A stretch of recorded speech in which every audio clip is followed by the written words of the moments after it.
This is J. Krishnamurti's talk with students in Madras, 1970. Perhaps after I have talked a little, you might like to ask questions and explore together the answers.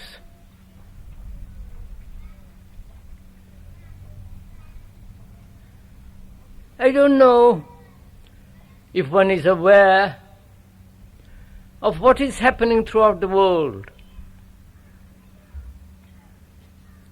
There is great discontent.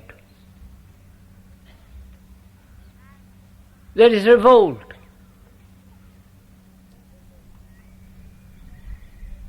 There is confusion, not only politically, economically and socially, but also in oneself as a human being. We are terribly confused. And out of this confusion, we are trying to find an answer. An answer that will be satisfactory not only to the present crisis, but also an answer that will endure. And when one observes in Europe, in America, and in this country, one sees the deterioration going on. The speaker comes to this country perhaps every winter for a few months, and he's been doing this for 45 years or so. And one sees the extraordinary explosion of population, increasing poverty,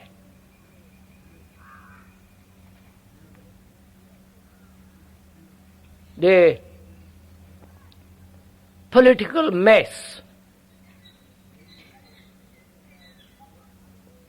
and also one sees, as one does in the rest of the world, that the religions have completely failed. They have no meaning really whatsoever anymore, if they ever had. Science hasn't answered the human problem, though many believed that science would resolve our confusion. And education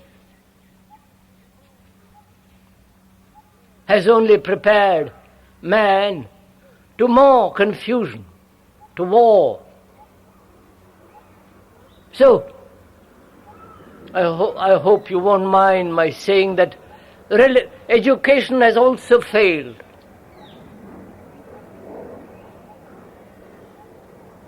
Because after all, man must live in peace to create, to bring about a different world. Live in peace so that he can think clearly, act rightly, live beautifully, and one must have peace to love. And apparently, all this is not possible. We have no peace, we have no love. All our life is a battlefield, from the moment we are born till we die.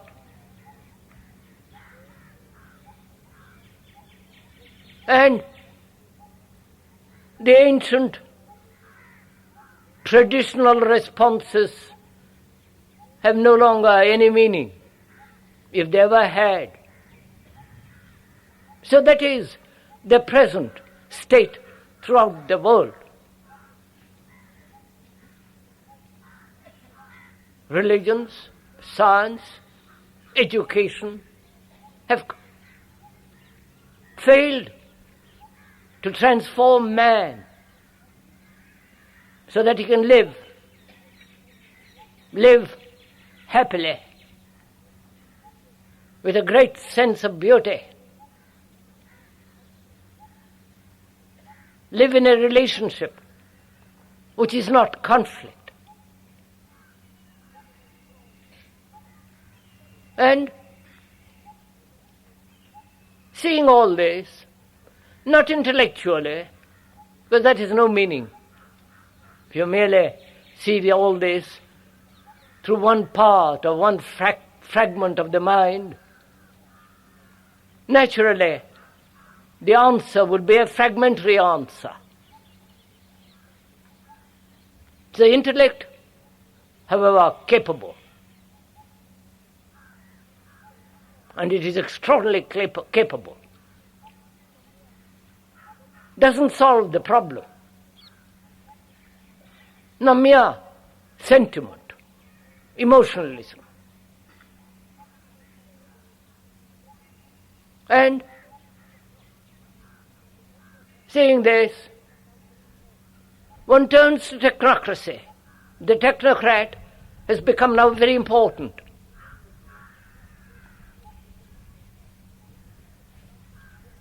We are saying he is going to plan everything, build a new world, bring about a different relationship and so on. Technocracy, with its technocrat, will not either answer the question, because the human mind and his heart are much too complex to be answered by a segment, by a fraction of the whole human existence.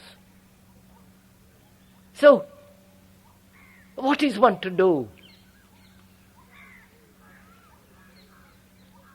What are you and I to do as a human being in the world? Not as a Hindu, a Buddhist, a communist, a socialist. What are we to do? Knowing what is actually happening in the world. War,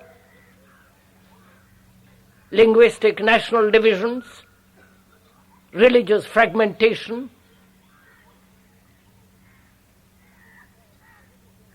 political divisions with their armies, preparing for future wars,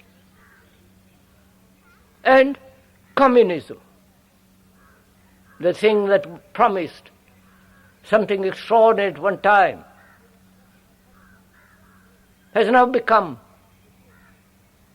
a bureaucratic authority, totalitarianism, dictatorship, though they use words, proletarian government and all the rest of the idiotic nonsense of twisting word to suit their own particular theory. So, observing this strange phenomena which has been going on for millions of years,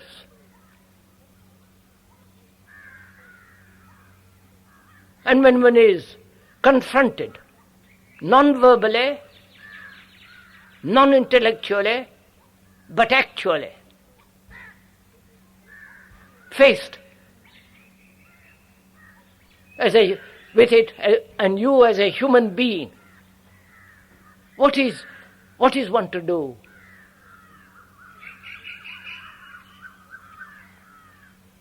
This is not a rhetorical question.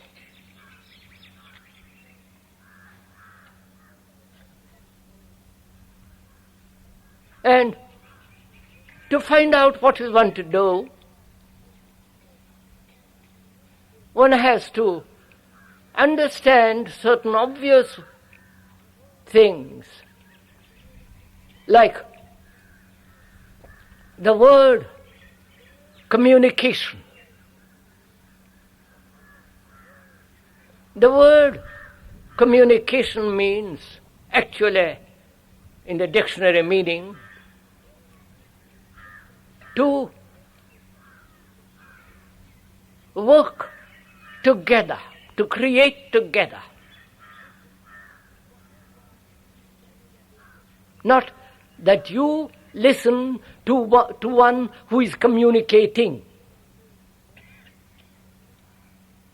Communication actually means thinking, exploring, investigating together. And that's the beauty of that word. It's not the speaker on the platform communicating his ideas or his theories or his formulas to you who are merely listening, either agreeing or disagreeing.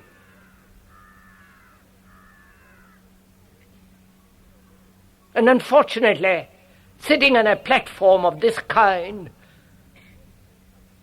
gives a certain status, certain authority, which, if you'll kindly put it aside entirely,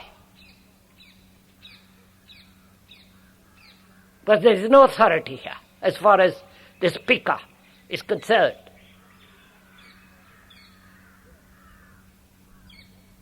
The speaker is not laying down any particular theory, a formula, or doing some kind of propaganda from some idiotic theory or an ideal or a principle. What we are going to do together is to find out what to do in this world as a human being, knowing, living in an utterly confused, violent, brutal world.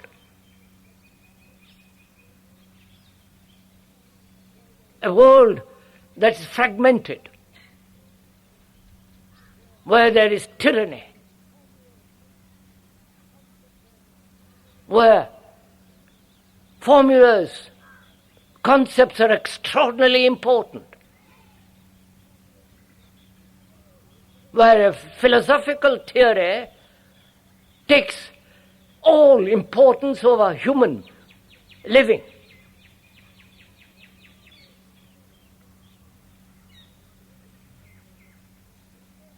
So, observing this, what is one to do? Not an individual, but together. What are we to do? The meaning of that word individual means, actually by the dictionary, indivisible, not to be divided, incapable of division, separation. But we individuals are broken up, fragmented. Therefore we are not individuals at all.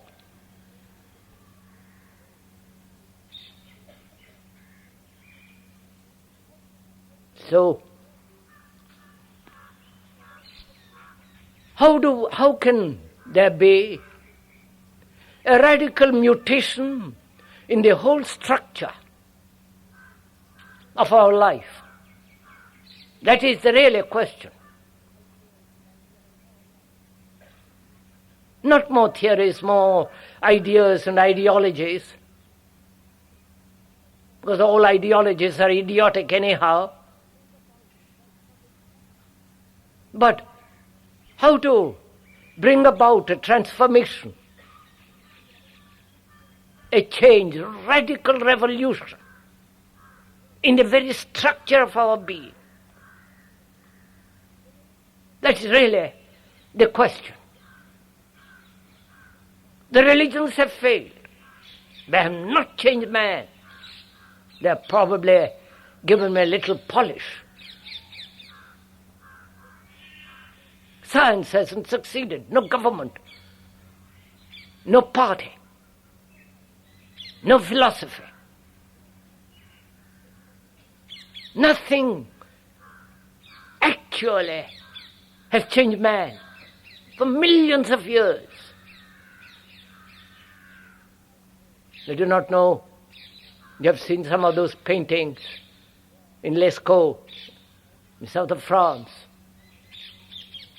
where 35,000 years ago, man painted pictures of his struggle against evil and the good. And the ancient Egypt also had the same problem. How to change man, how to change his mind.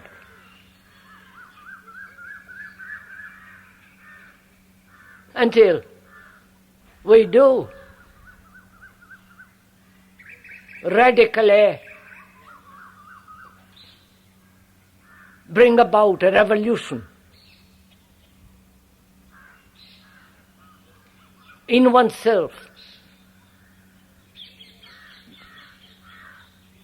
we shall live in war, with violence, with brutality and so on. We have accepted this way of life. We have accepted war either with the gun or war within oneself, and therefore with the neighbor, with the society.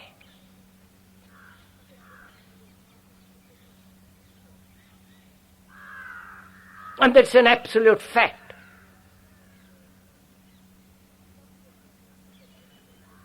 So we ask oneself, not rhetorically, with deep seriousness,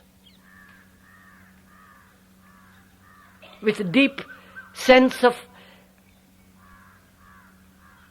demand,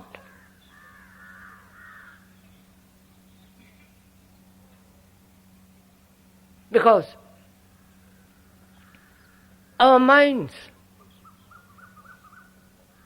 yours, and the speaker's mind, is the result of millions of years. It's not your mind and my mind. It's the mind of human beings that have lived for millions and millions of years, who have been conditioned.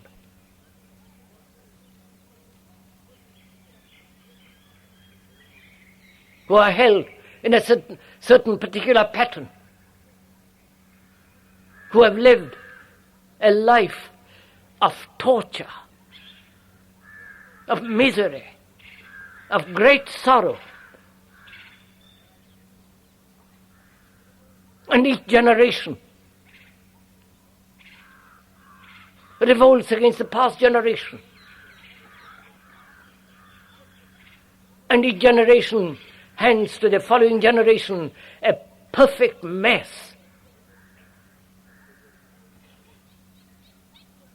of war, of hatred, of division,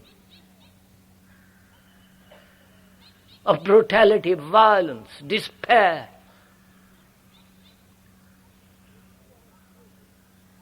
And if you are a student, and I believe we are talking to students, what is their future?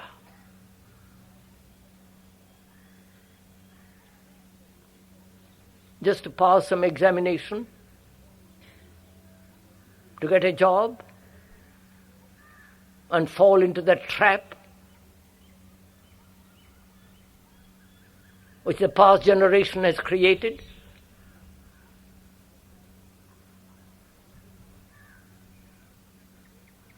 To get married, have a little house with a wife and few children, and fight, struggle.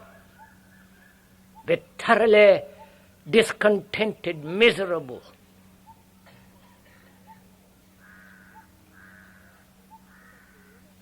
Is that what's going to happen? And that will inevitably happen. It is going to happen to all the students.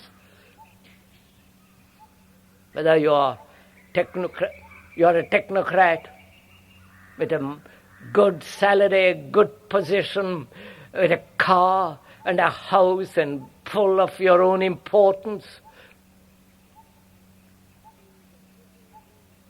That's what's going to happen. To lead a miserable, shoddy little life. You may have a degree, do extraordinary work, help to go to the moon, or live under the sea for a month. Technology has done the most extraordinary things in the world. Incredible things. The scientists said they can do anything a human being wants. Anything. Prolong our mad life, prevent pain, transform one heart, and so on and on and on. Incredible things are being done. Technologically. But as human beings, what are we?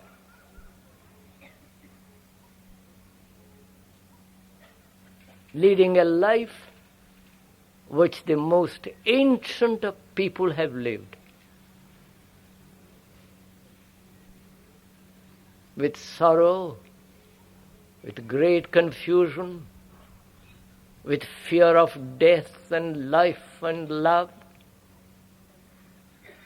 without having any beauty, never looking at the beautiful sunset or the sky or the leaf or the tree against the sky. Concerned with our own particular little activity, self-centered, isolated, in a little family, fighting. That's all we know.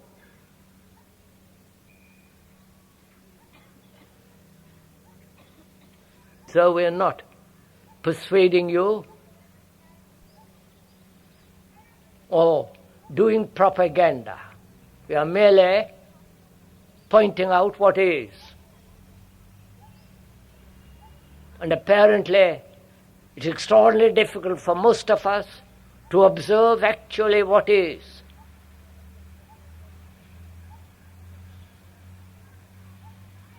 And that's what we are doing. We are observing together exactly what is, not how to transform what is. A good scientist observes, sees actually what is, and the what is tells its own story. And that's what we are doing. We see actually what is going on. Not what is going on at the scientific or the economic level, but the human mind, the human heart, the way he lives, his misery, his struggle, his shoddiness. That's what is, actually is. That's why we are together looking at it. Not intellectually, not verbally, because the description is never the described. An explanation of what is not actually seeing what is. So the word, the description, the explanation is not what is. So one must be very sensitive, wary of words, explanations and descriptions.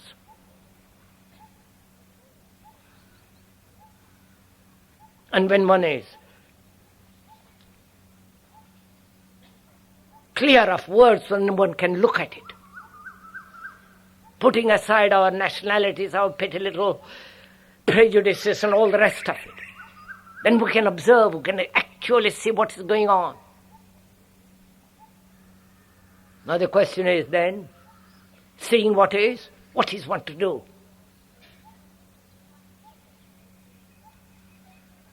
Will you answer it as a scientist, as a technocrat, as a businessman, or as a scholar, as a philosopher? Answer the human problem. Answer it fragmentarily. And we have tried that. We have tried to answer this whole extraordinary, complex problem of living, which is a relationship between man and man, which is the society. We've tried to answer it in segments, in fragments, in parts.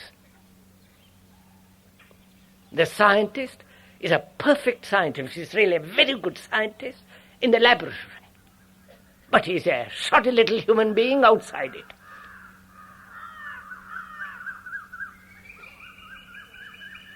The technocrat, the philosopher, and the religious man struggling to attain what he considers reality.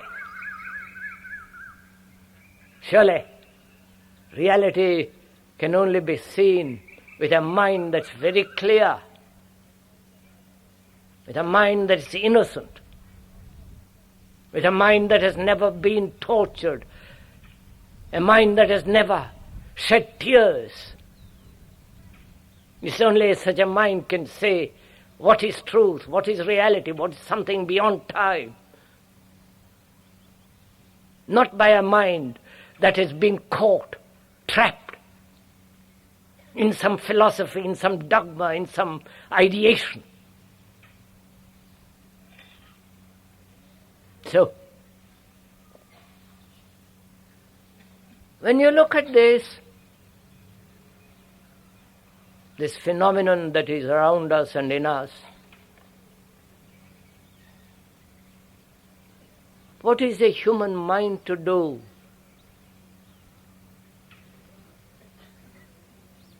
What are you to do? A student leaving the university, this place, what is it to do?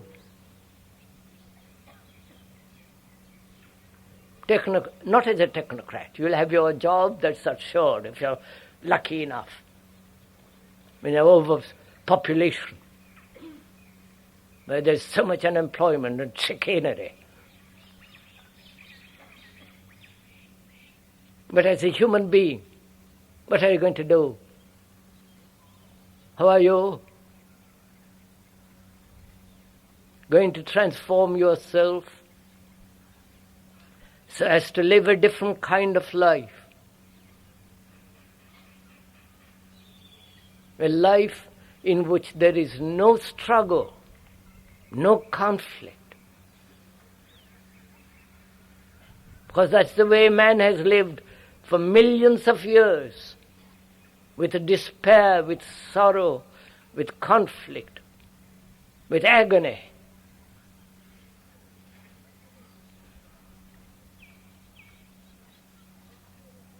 I don't think we realize how serious all this is, how dreadfully serious it is.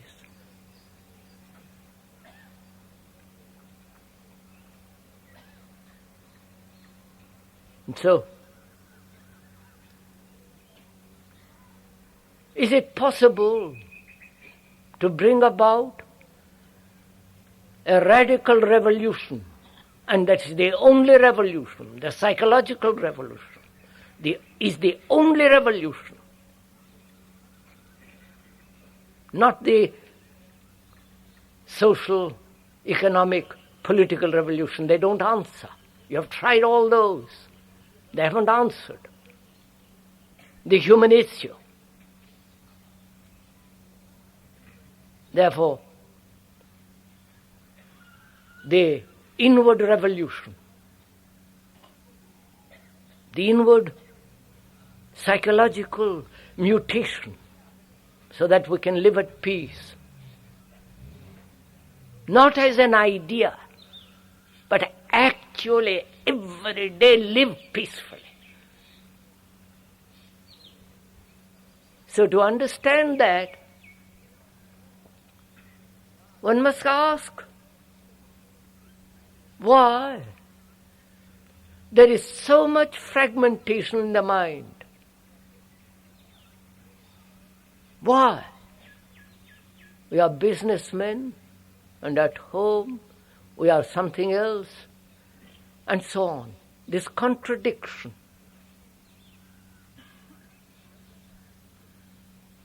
This conflict.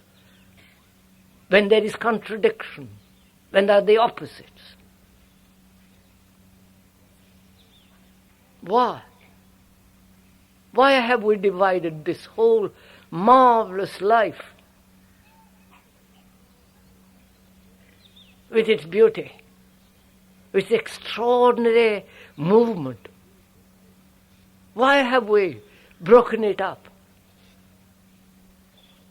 And I think that therein lies, if you can answer it, and I hope we shall answer it this evening, not verbally, but actually, in that fragmentation of the mind lies our answer, lies the answer to the challenge.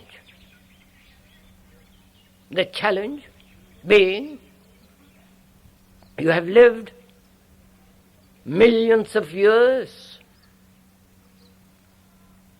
in conflict, in sorrow, in fear.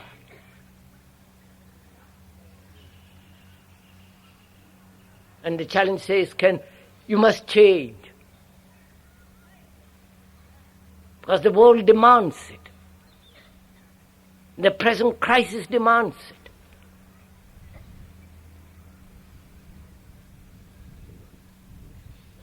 So one asks, and I hope you're asking it too.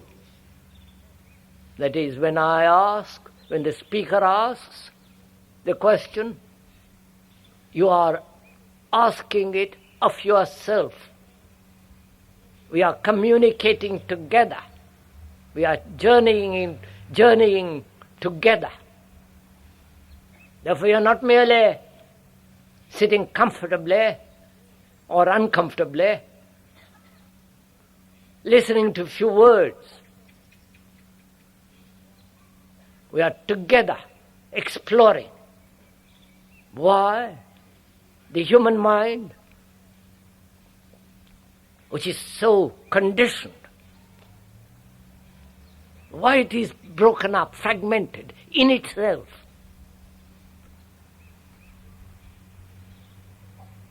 If we can answer that, not intellectually or verbally, but actually in our heart, deeply within ourselves,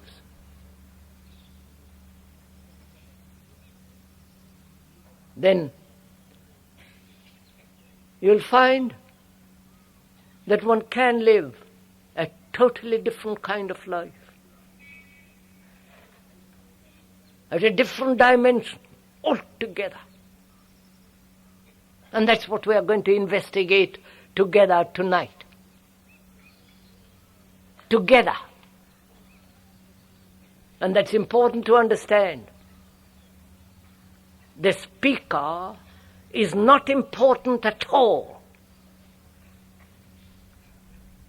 The speaker has no authority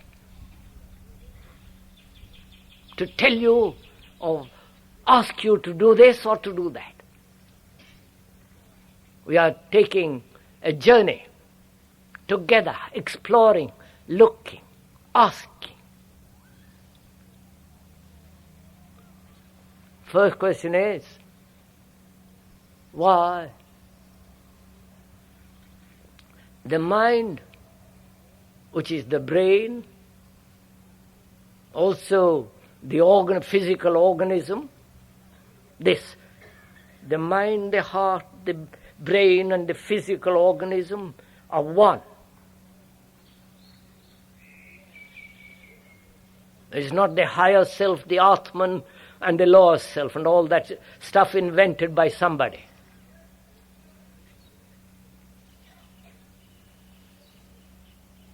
This whole thing, as a unit, as a psychosomatic unit. Why? In itself, there is such division, such contradiction, so much fear.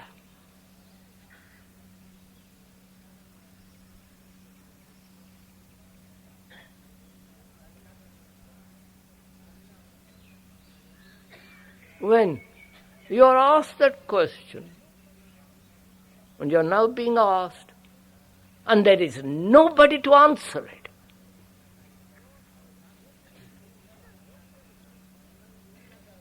no authority, no book, no guru, no professor,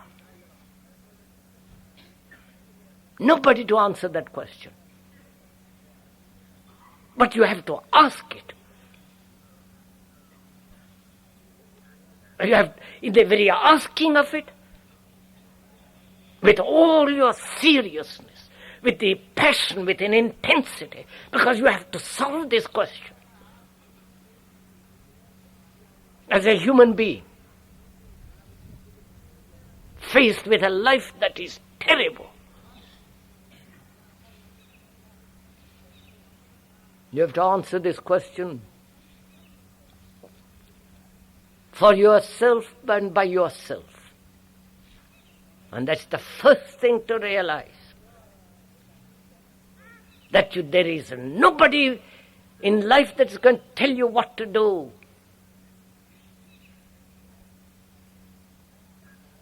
They have told us what to do.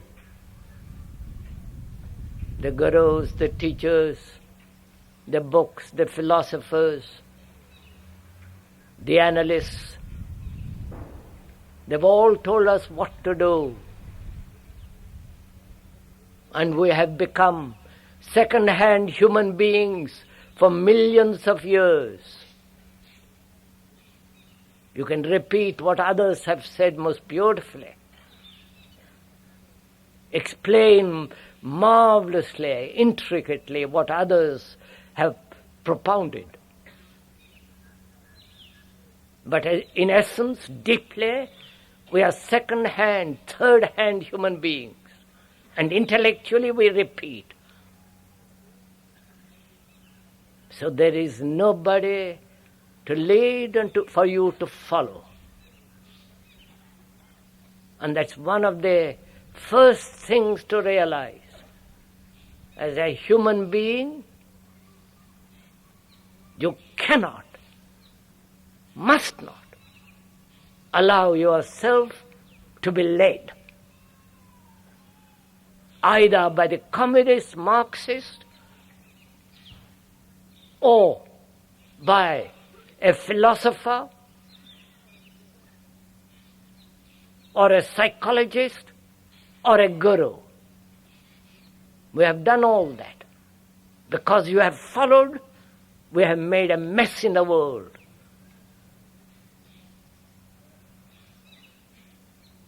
I don't think we realize how important this is. Because when you follow some authority, you become more and more dull, more and more insensitive. And if psychologically, inwardly, if you can set completely aside all authority,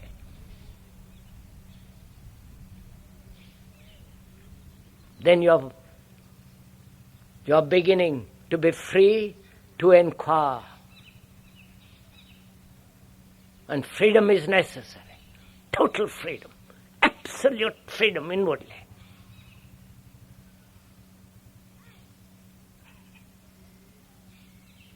Then, freedom means not merely freedom from fear, anxiety, sorrow, but freedom to inquire,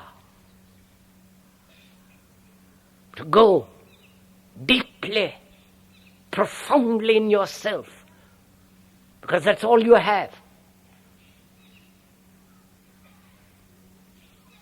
You are the result of the society, the culture in which you have been brought up.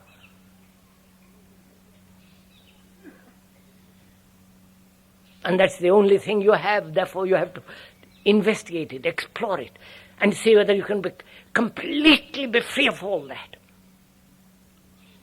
To uncondition oneself completely. Don't say, it's impossible. It's not possible that human mind can uncondition itself. If you say it is possible, or if you say it is not possible, you've already blocked yourself. You've already prevented yourself from exploring. Therefore you have to ask the impossible question. The impossible question being the mind must be completely, wholly unconditioned. Then only we can live a totally different kind of life. So, putting aside all authority, inwardly, psychologically, of course you must have the authority of the policeman and all the rest of it, because we are living in a mad, brutal world. But we are talking of deep, inward freedom. And that freedom is not the opposite of slavery, is not the opposite or escape from what is. So, when you put aside all authority, which is quite an arduous thing to do, the authority of not only of another, but the authority of your own knowledge, of your own experience,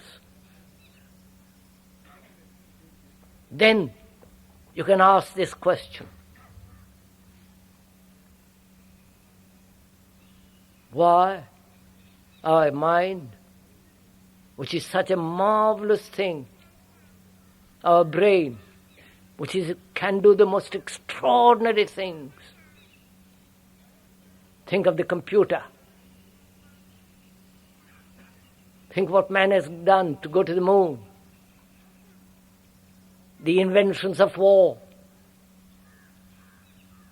What the brain has done. And that same brain cannot change itself. That same brain, which is so brilliant, the brain of human mind, not your particular little mind, not the localized little mind of yours and mine, but the mind of the man who has achieved so much. And apparently that brain, which is so capable, hasn't solved this question. The question of living without conflict, living in great compassion, which means passion, not just sentimentality, passion. To live with great intelligence, Why can't this brain bring about a change in itself? That is the real question. Because the brain has separated the world. The brain, which is the residue of memory, of thousands of years of memories. That brain which produces thought, thought being the response of memory, memory being experience, knowledge and all that, the past. Why that thought has not been able to resolve its own intricate, complex problem of living.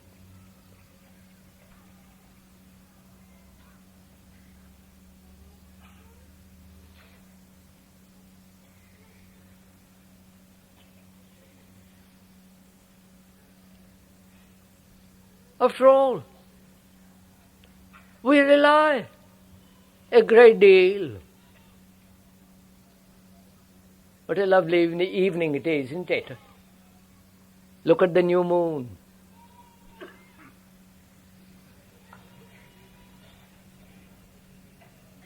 You see, sirs, you never look at the new moon. You don't take time to look at it. See the beauty of it, the freshness of it, the innocency of it. Because we are too occupied. Our own problems, our own ambitions, and we worship this terrible thing called success. And so that moon is there, and we never see. So we never have beauty in our life. Never. We build marvelous buildings, create intricate machinery, but we never take the time and the trouble and the enjoyment of looking at a beautiful thing. We may go to the museums,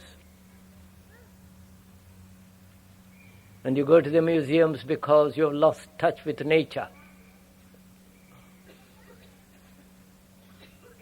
And nature says, look at the beauty of a tree, the loveliness of a sunset, the solitary tree in a field, the magnificence of a mountain, and the beautiful face of a woman or a man.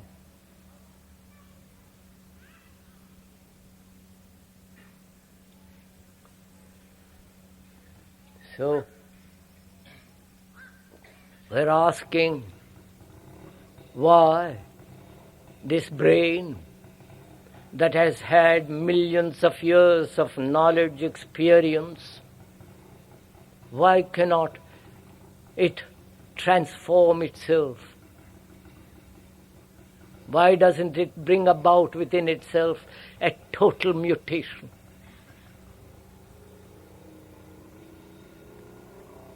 You please ask this question. Ask it out with your heart, not with your potty little mind.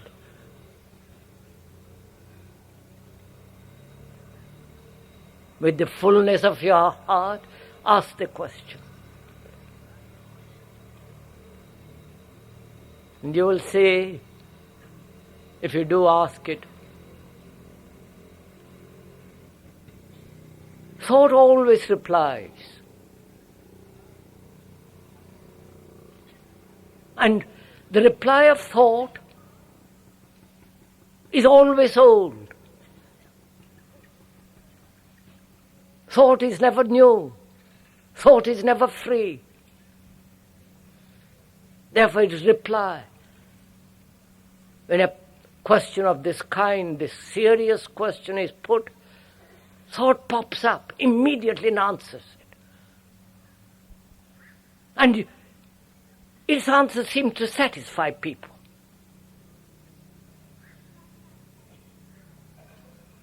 That is,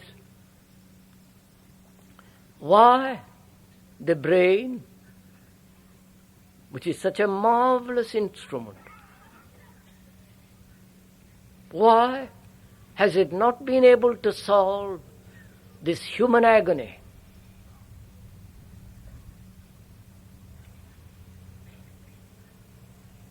Now, the speaker has put this question as a challenge. Challenge must be new, otherwise there's no challenge at all. So he puts the question. And thought is going to reply. There is the division. Thought will always divide.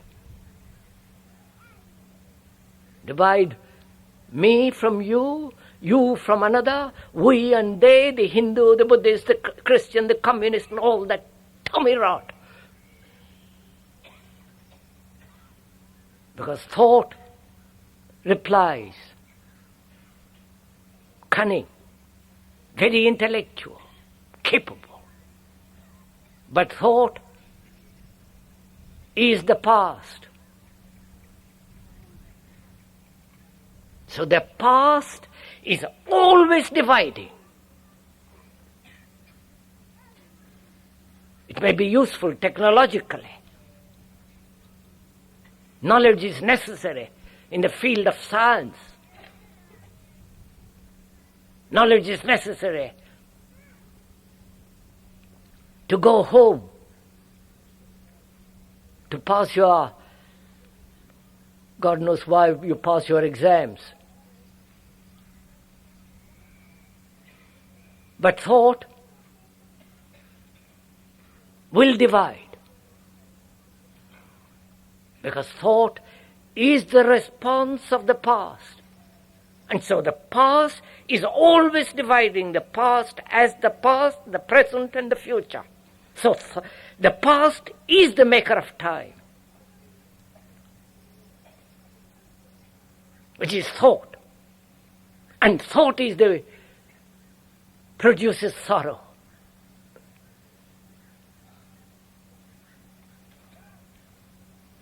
So why cannot the brain, which is such a marvelous, intricate, superb instrument, why can't it solve our human agony and misery and chaos? Because we're always answering it by thought. Do please listen to this. That's the only thing we have, thought, which is the past.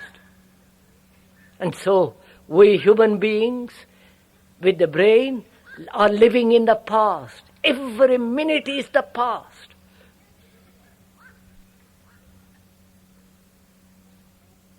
I do not know if you ever looked at yourself and your thoughts, your structure of your own being.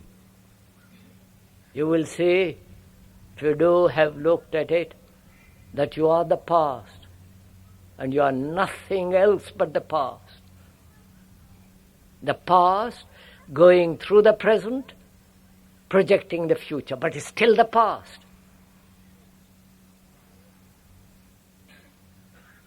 So, thought is time. Thought is sorrow. Thought is fear.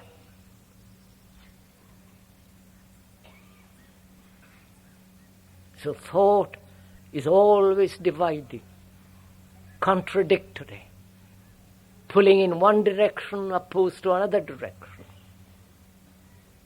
Desire. So, can that brain respond anew,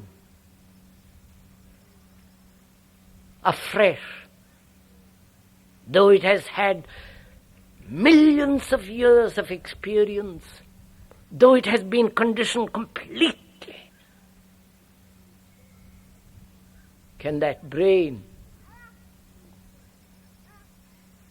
not respond instantly with thought? Which means, can that brain be quiet? Not always jump to conclusion, not always offer opinions, judgments, evaluations, which are all based on the past. You are a Hindu or a Muslim or a Christian or God knows what else, because you are the result of propaganda. Your religion is the result of propaganda. Your Shankaras, all the rest of them are just repetitive human beings. And we're asking, can this brain, so heavily conditioned, not respond with thought? Which means, can that brain cells themselves be completely quiet when asked, when challenged? And that's where there is meditation in that. That's the beauty of meditation. Not just following some method, practice and all the rest of that rubbish, but to have the brain so extraordinarily alive and quiet so that it responds intensely to any challenge. And the response must be adequate to the challenge, otherwise there's contradiction. And if you respond according to the past, it must inevitably bring about a division, and then hence conflict and waste of energy.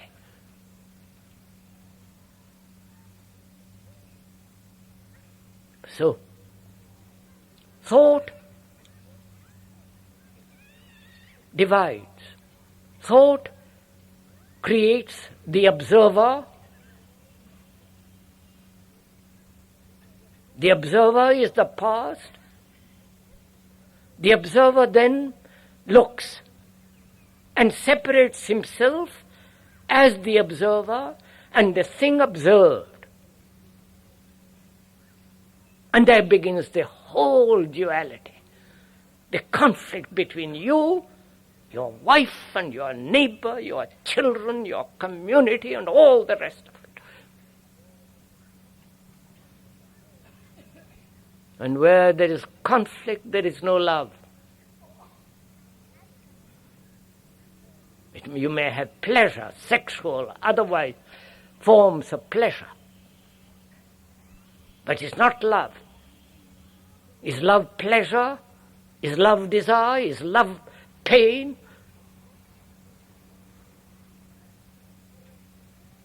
And so, thought at one level is extraordinarily important. At the level of technology, at the level of communication, verbally, to think logically, objectively, non-sentimentally, not with opinions, calculated formulas, but see that thought is silent when facing this extraordinarily human problem of living. You know, love is the only thing that is silent. You may hold a hand, you may smile, make a gesture, but if you look deeply, love is alone, completely silent, and therefore It responds to any challenge adequately, and therefore no conflict.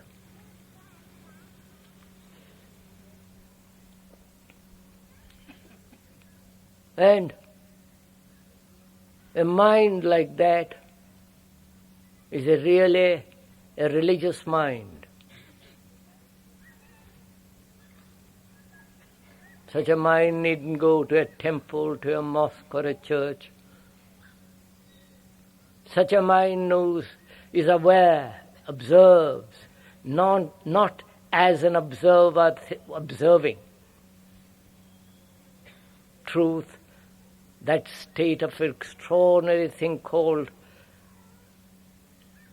whatever name you like to give to it, which is timeless, measureless, absolute.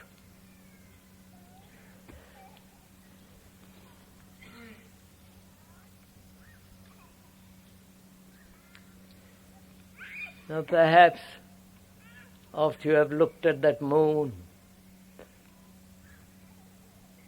you'd ask questions, if you care to.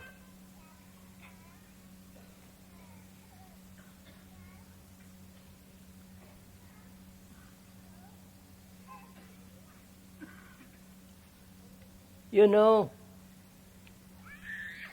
one must ask questions. Not only of the speaker, but of everything, about everything. But to ask a question, and to ask the right question, is very important. One can put foolish questions, and most of us do.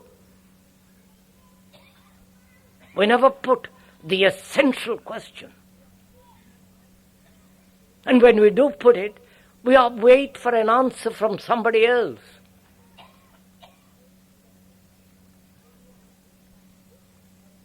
And therefore, when you ask, waiting for an answer from somebody else, you're not really putting a question at all.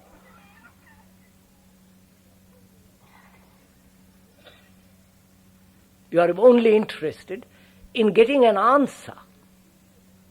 But what is important, really important, is to question, not to find the answer.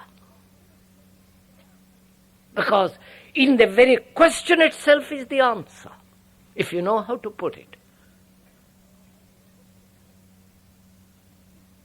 If you know how to put the question and listen to the question.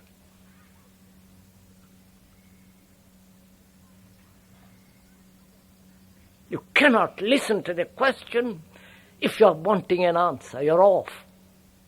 You're off the beam. So, if you will put a question this evening, put it not to ask, not to find an answer, but put it so as to communicate together, so as to explore into the question, and the exploration answers the question, not somebody else. Which doesn't mean that the speaker is preventing you from asking questions.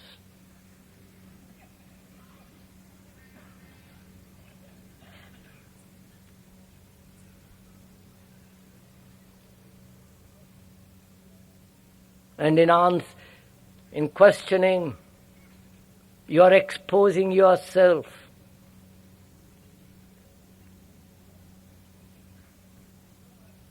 Exposing yourself to find out.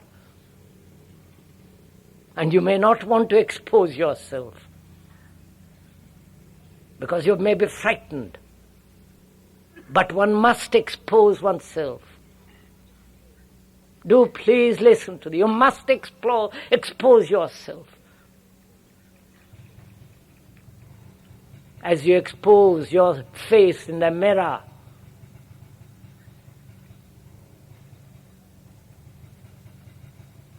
is it time for me to stop? Right, sir?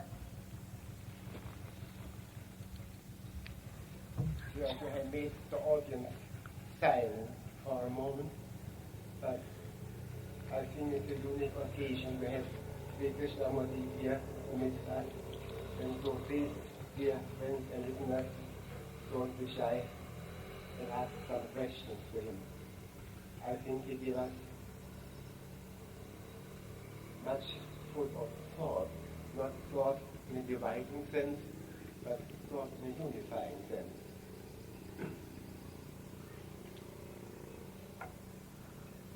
Shall I stop, sir? You want me to stop, sir? Am I to stop? Yeah, please. But speak loud. Will you come here?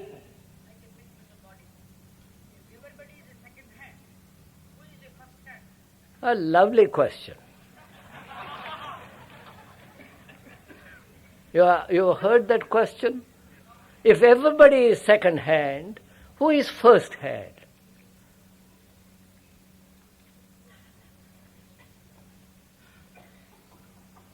Now, sirs, look at that. You've asked a question. Is it a serious question? To find out who is first hand, don't be second hand.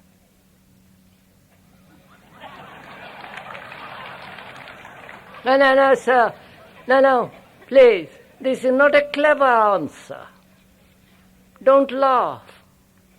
Clap. It's all that is unnecessary.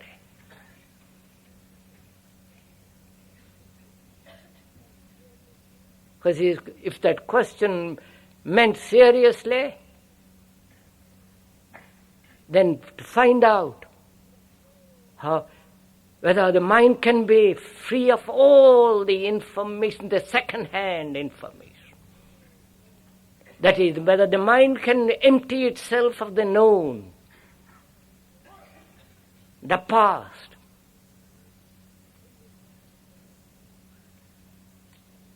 Then you'll find out for yourself what it is to be not second or first hand, what it is to be something entirely different.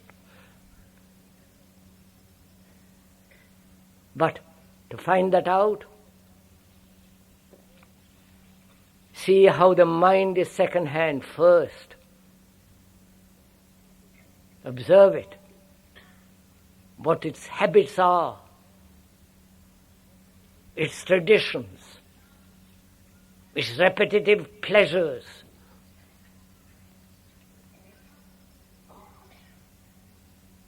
Observe it, look at it. And then you'll find out, by looking at it, learning about it, that the second-hand residue of others can be put aside completely. Then you are not either first or second hand. Then you are a human being.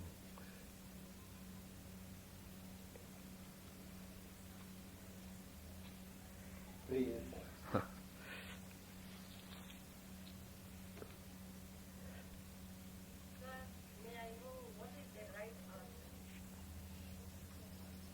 May I know what is the right answer?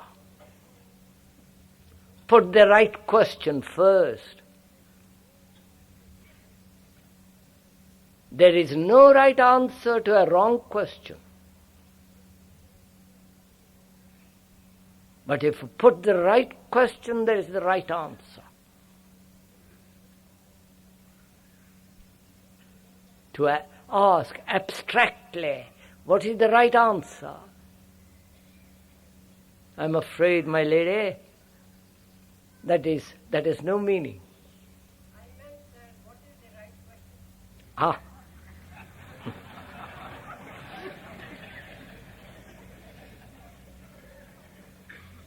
What is the right question? Do listen to this. What is the right question?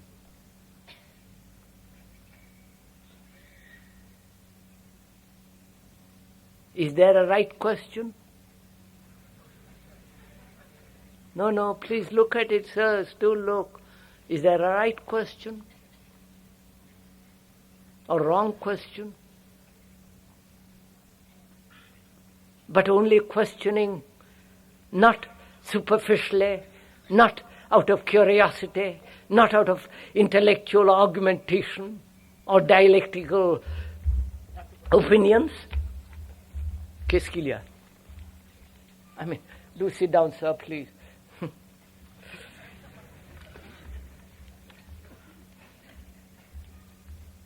So there is only a question or questioning. If you question with seriousness, question to investigate,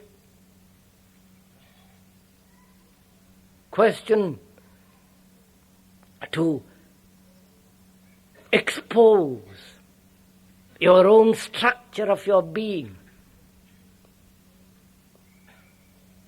question, then that is the right question. But I'm afraid most of us never ask serious questions. We never want to expose ourselves to ourselves.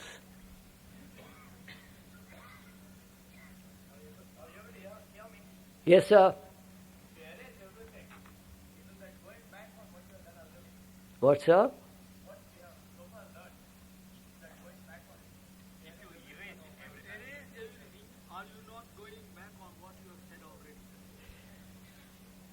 Sir, what is learning?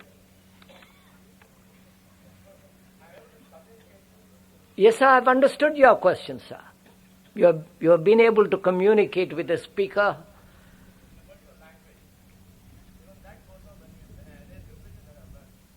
I'm going to wait, sir. I'm coming to that, sir. What is learning? One learns a language because you don't know Italian or French or German. You learn a language.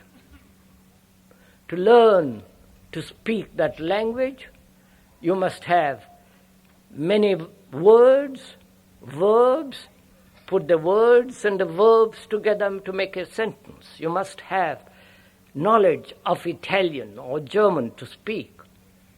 That is, you have learned the word, the meaning of the word, and the syntax and so on. You have learned, you have stored it up. And from there, you speak. That's clear and simple.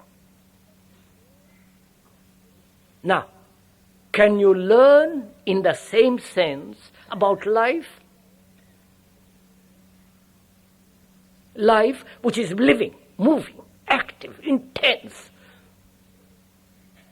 Can you learn that is store it up?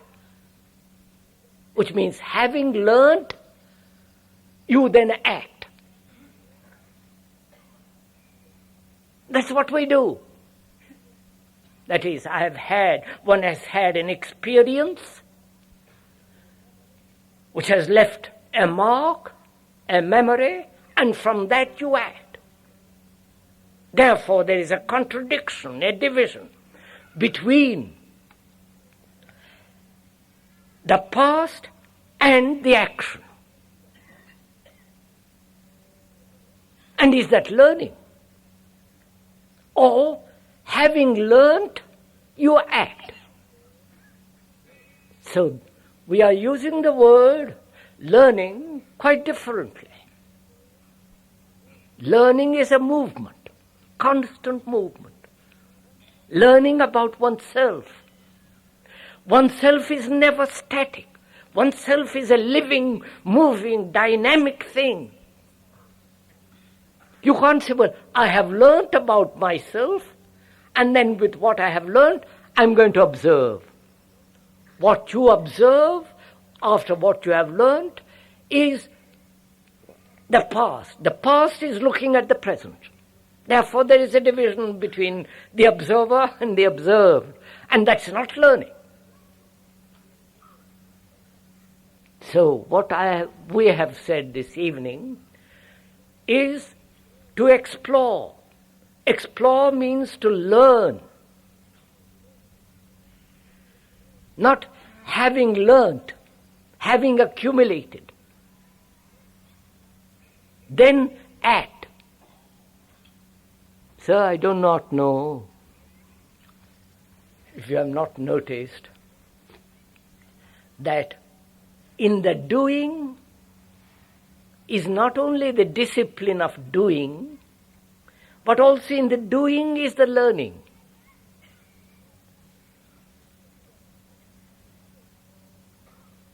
If you are a factory worker, if you go on turning the bolt over and over and over and over again, the same thing for year after year after year, you get soon tired of it, you get bored. Whereas if you are learning, you produce much more. This has been tested out. So learning is one thing, and having accumulated, which is knowledge, is another. If you apply knowledge to a living thing, which is yourself, you're not dead, you're a living human being with all the complexities of emotions, reactions, responses, and all that. If you look at that with knowledge, you don't look at it, you're looking at it with an image. Through the image you're looking. Whereas if you had no image, but look, then you're learning. Then you learn, that's no end.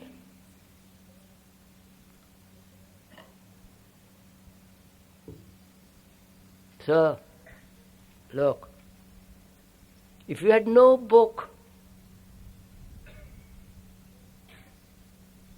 no guide, nobody whom you can possibly ever trust anymore or faith in, what will you do? Not about technological thing, about yourself I'm talking. What will you do? Nobody to tell you what to do. You have to learn about yourself. And yourself is a living thing, moving thing. There is no book, no philosopher, no psychologist to tell you how to look.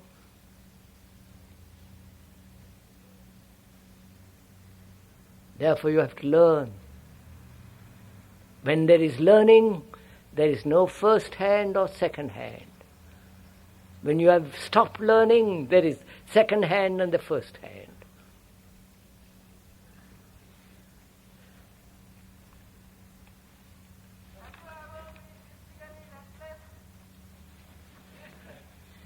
What's up?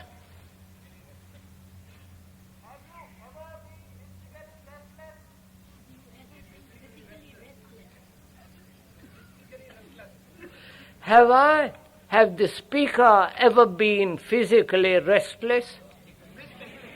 What?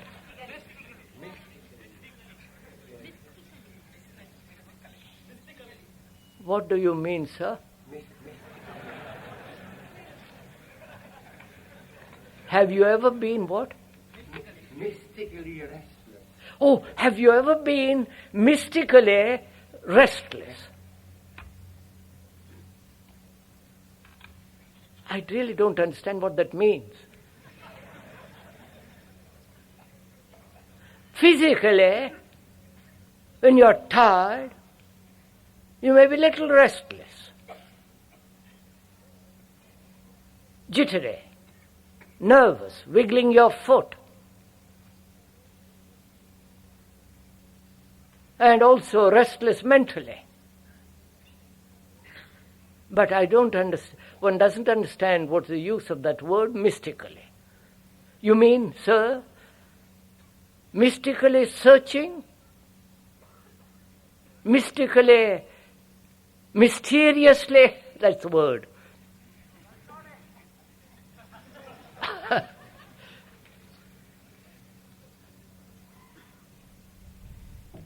So,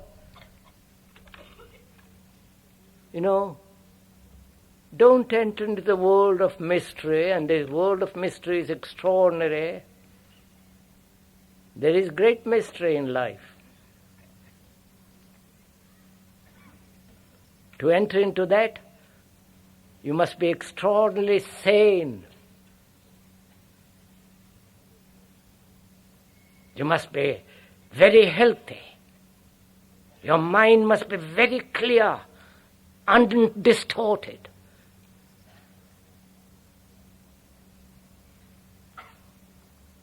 A mind that is restless, noisy, seeking, will never come upon that extraordinary mystery of life.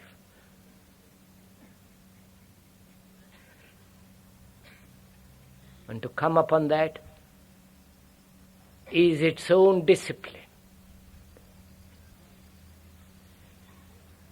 So, are you sure that each one separately searching for a question will lead to the same answer? Otherwise, a sort of division develops, which has developed all these years. If each one, what's up? If each one searches for an answer by himself, he'll lead to different conclusions. Quite. If each one answers a question and answers for himself, it'll be contradictory and opposed to another answer given by another.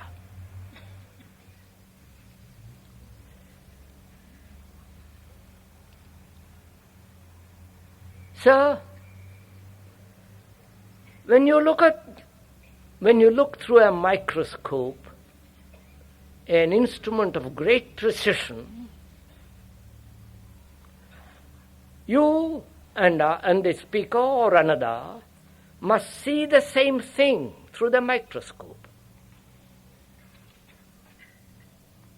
If you bring your prejudices, your conclusions, your hypotheses, your answers, then what you see will not be or will be something quite different or contradictory from what is seen through the microscope.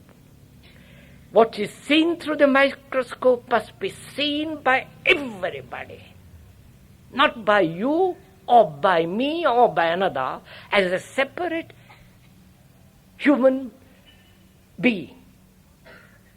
The seeing is important, the asking is important. And how you ask is important. If you ask really seriously, the most fundamental question, not some spurious question, real question, then the answer is not yours or the speaker's. The answer will be the truth and not dependent on anybody.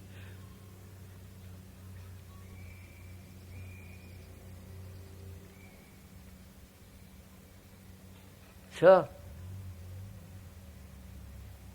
when you see a danger of a pitfall, danger of a precipice, danger of an animal, of a snake, your reaction and another reaction will be the same. Unless he's blind, neurotic.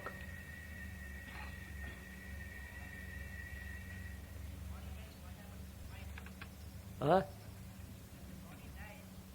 That lovely question. That's a lovely old question, which the ancient Egyptians asked. I don't read books, thank God. I haven't read the Gita, the Upanishads, the Quran, or any of these philosophical, psychological, religious books. They bore me. I rather read a good detective story. But to answer that question, what happens to the mind, to the soul, to the, what happens to when the body dies?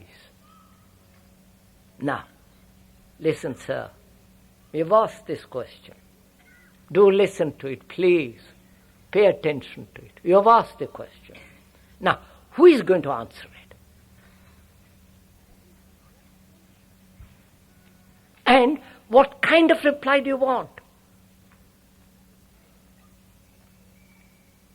Reply that will be satisfactory, comforting, rationalized answer? Or answer according to your belief that there is a reincarnation? Or the answer a communist would give, which is, that's all nonsense. So, whom are you asking this question? No, sir, please, sir, this is a very serious question in itself. What happens to the mind? The mind, do you understand, sir? Not to the soul. If you say there is a soul, it means as something permanent, something that is not touched by thought, that is not within the field of time. Because if thought touches it, it is within the field of time, it is within the field of memory, and therefore it is not permanent.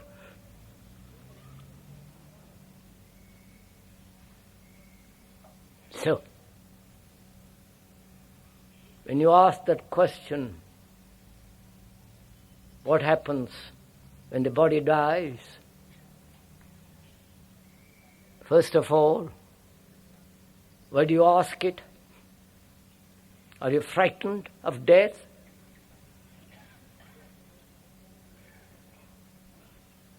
And death is inevitable, though the scientists may give you another 50 years more, but death is inevitable. So you're frightened of dying. That means frightened of living. No, sir, listen to it. Listen to it, sir. Please, I haven't finished your question. With your question. If you're frightened of death, you're frightened of living. Because death is living. If you know how to live, there is no dying. Dying is not at the end of one's life. With disease, old age, and decrepitude, and sorrow and misery, and agony. Death means dying each day, which means living anew every day. If you don't know how to die every day, you're not living innocently every day. So you're frightened of dying because you have put it far away, round the corner, and you don't want to look at it. Never let it come near you. Therefore there is fear. Therefore out of fear you believe. And if you believe in reincarnation, which means next life, then this life matters enormously. Not the next life, this life. Because what you do, what you think, how you behave, matters now because you're going to pay for it next life. But you don't believe in reincarnation. That's just a lovely idea. Because if you really give your heart to that belief, it means living now. Therefore, it doesn't matter what happens tomorrow. So when there is fear of death, then fear answers, not the meaning and the beauty of dying. Then fear wants an answer, which is comfort, which is self-pity.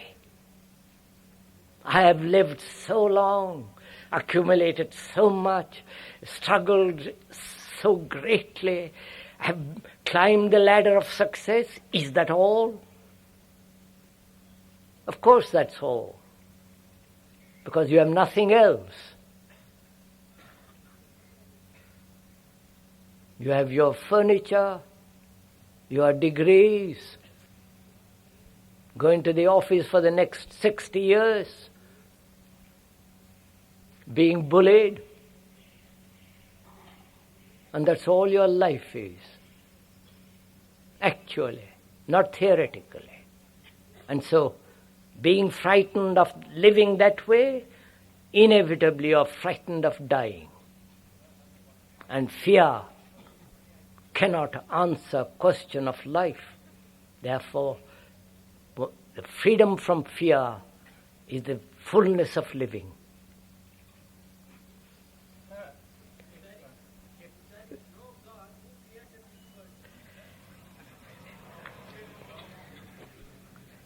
If there is no God, who created this monstrous world? Who said, "Sir, God has become fashionable again"? Last year, God was dead. I don't know if you noticed it. Quite funny, isn't it? Now it is becoming fashion again. God is dead in the communist world, but living in this country. To find out what God is, sir, do listen please. To find out what God is, if there is such thing or if there is not such thing. Don't be an atheist or a believer, because both are the same. One who believes and one who doesn't believe are both conditioned by their fear, by their society, by their culture, by their environment, by their propaganda and all the rest of it. But to find out that immense reality, find out, discover, learn, inquire, you must be free from fear and therefore from belief. So your inquiry, whether there is a God or not, is no inquiry at all. But if you had asked the question, can the mind be free of fear? The darkness that comes with fear, the anxiety, the despair that comes from fear, then that question has an answer. And you will find, if you put that question seriously, whether your mind can be free of fear, you will find the mind can be totally, absolutely be free from fear. Just a minute, sir. Students.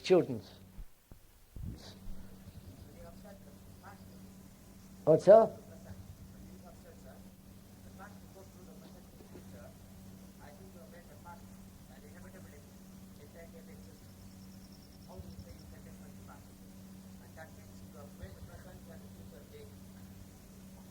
I made what, sir? The future, the past? When you define the past, one that goes through the present to bring the future. I think you have made the present and the future a vague enticement. A vague enticement? A vague concept. What, sir? Vague concept. A concept? No. Ah, now wait a minute.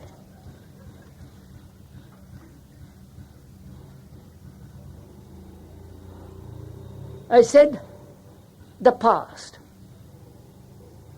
The past goes through the present to the future. And you are saying the future and the present are a concept, conceptual, invented by thought, conceived, formulated by thought. Is it? Don't you live for the future? Aren't you passing an exam in order to get a job?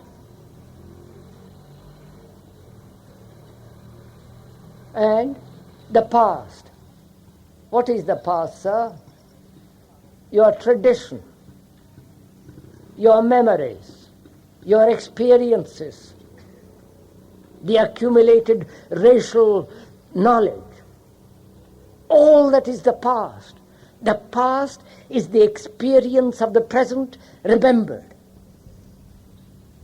All that is the past. And that's how we live. When we say, please listen, when we say, I am, it's already the past.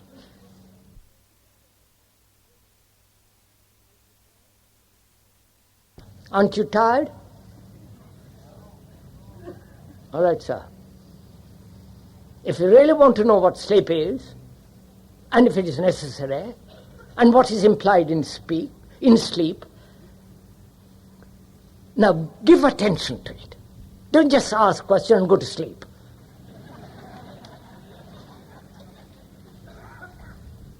Because it's a tremendous question.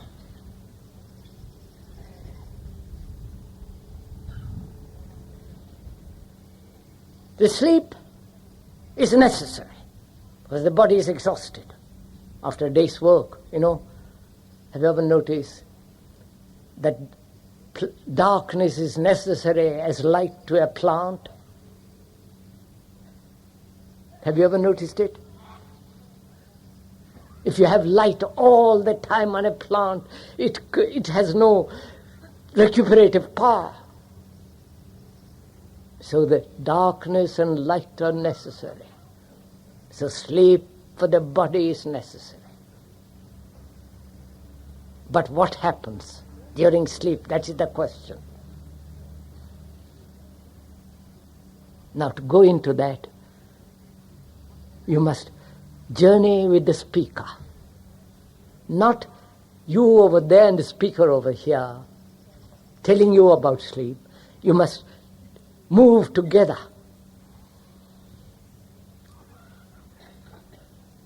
What happens during the day when you keep awake? You have 1,000 thoughts, 1,000 experiences, 1,000 reactions, and many, many bruises.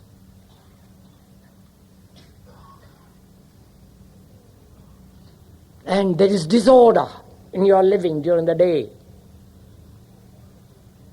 And as you go to bed, have you noticed that the mind, the brain, tries to go over what has happened during the day?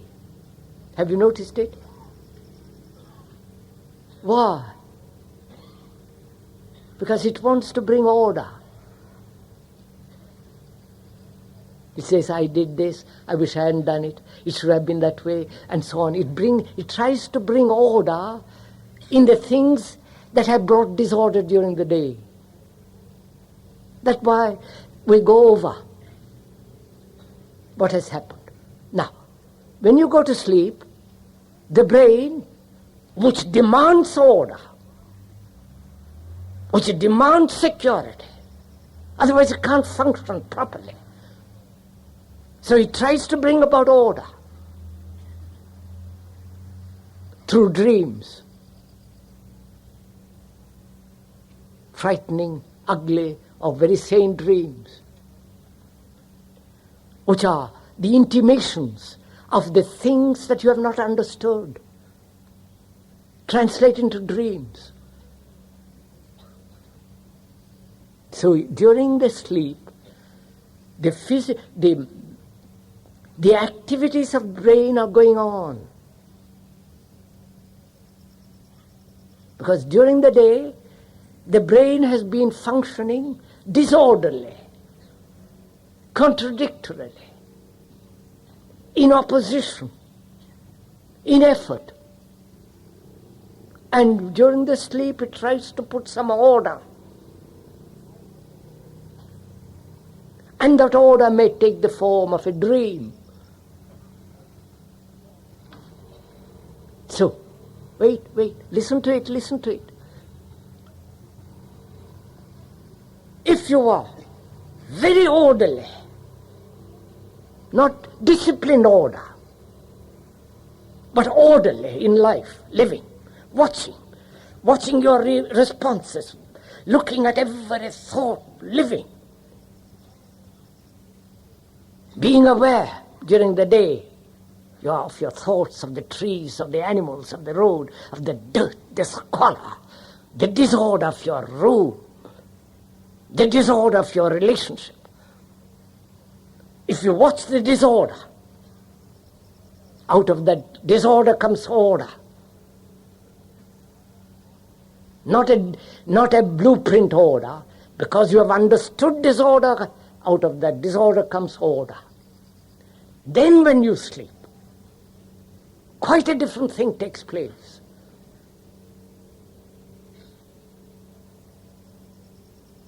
Then you sleep without a single dream. You never asked, why should I dream? At all. You've always said, I've dreamt, they need interpretation. But you never asked, why you should dream at all. We're saying, if you dream, it is the disordered mind that dreams. Because you have not lived during the day with care, with attention, watching, learning, moving. Then when there is order during the day, then there is sleep.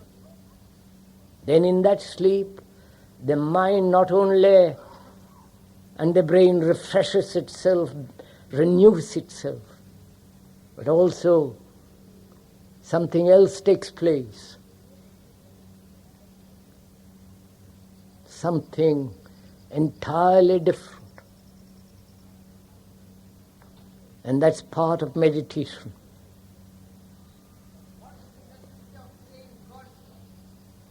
What? Sir, I haven't yet finished the question.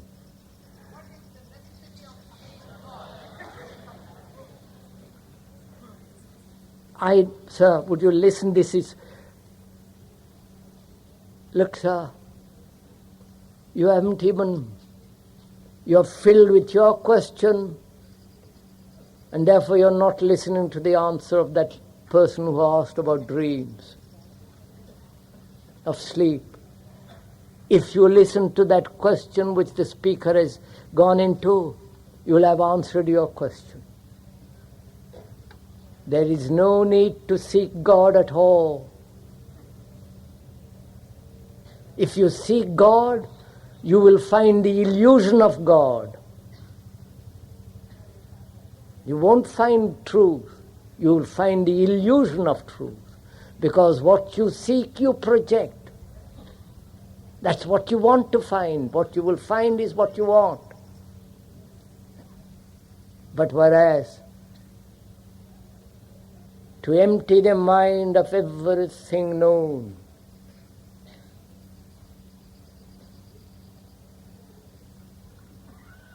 and that is meditation. Not the squalid thing of practice,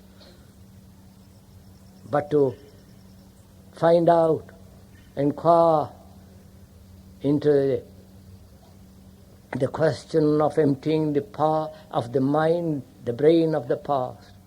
Then you will know what truth is. Right, sirs?